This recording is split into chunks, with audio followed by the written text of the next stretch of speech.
Okay, I've got 7:30, which means I need to move over because the sun is in my eyes, and I don't want to squint at you all during this official TED Talk. My name is Ted Waltmeyer, so you're actually hearing a TED Talk during a TED Talk. And I have been part of Summer Place since 1977.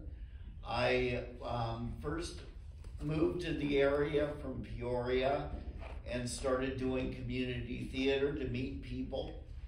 And I was cast in their production of Damn Yankees in '77. Before my stroke, I used to music direct, conduct, accompany, and obviously I've had to find different ways to stay involved.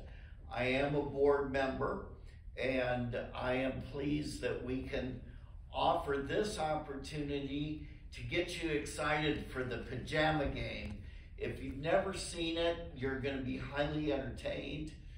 And if you have, I think you're going to have fun revisiting some of the songs and the fun numbers here. So I'm basically gonna talk and tell you about the creation of the Pajama game and a little bit of its legacy. And just for your information, the Pajama game opened May 13th, 1954. So it's very much a musical of the 50s and their attitudes. And we've tried to keep everything as palatable for the climate that we're in socially. But again, it's just a lot of fun. It ran on Broadway 1,063 performances, which is close to a 3-year run. And back then, anything that would run more than a season was pretty spectacular.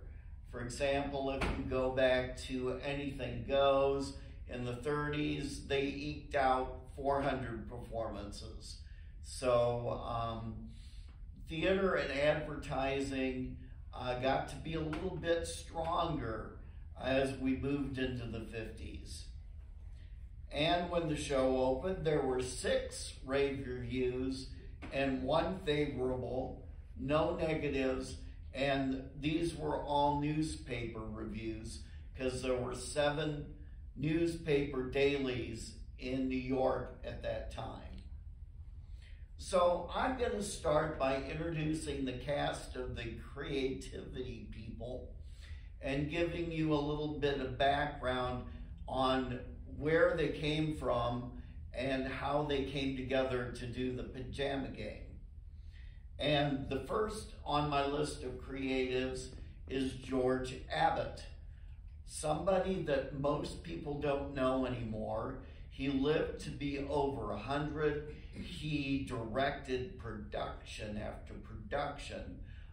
He did On the Town, On Your Toes, just really solid productions in the 30s and 40s. And in the 50s, he moved into Call Me Madam with Ethel Merman.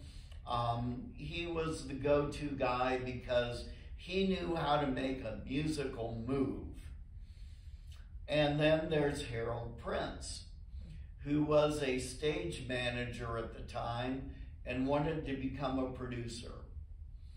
So he and Abbott had a relationship because Prince and Prince's partner, Robert Griffith, had stage managed for him.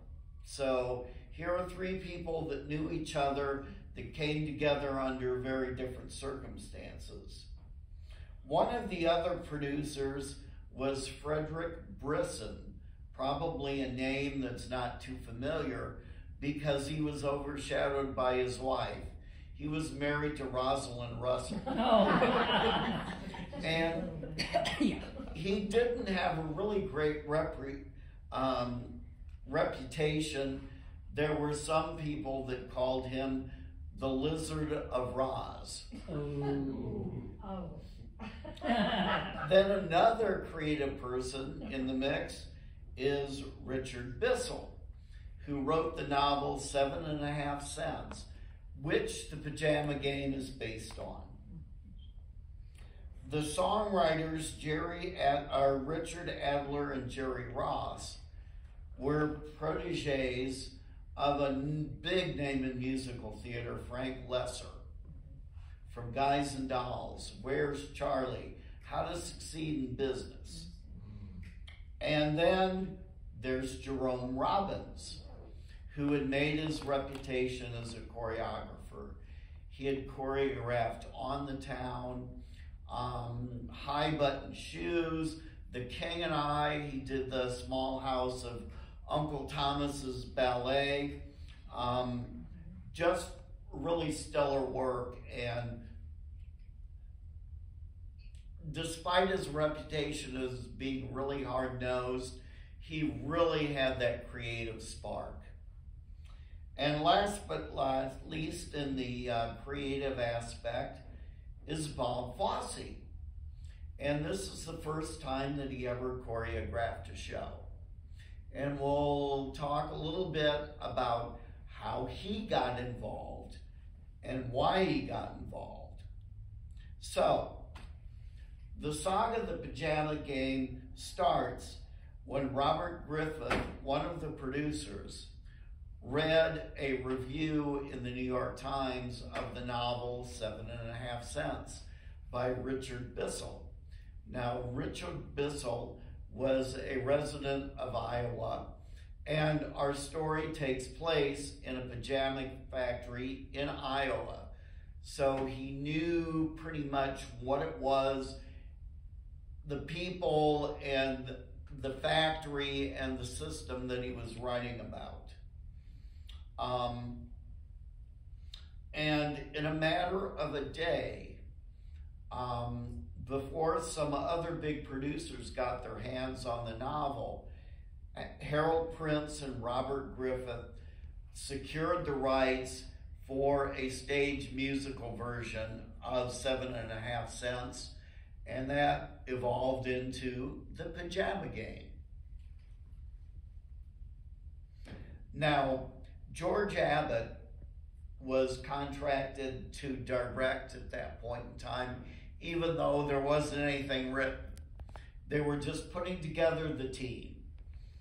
And he suggested that Richard Bissell, the novelist, come and collaborate with him on the book, which is the speaking parts, the non-singing parts of a musical. And so he left Iowa, moved to New York, and with the advance that they gave him for the musical rights, settled in and started collaborating with Abbott on the Pajama Game. Now, when they got a script, they needed people to write the score. And the first person that Hal Prince and Griffith and George Abbott went to was Frank Lesser, our friend from Guys and Dolls. And he turned it down.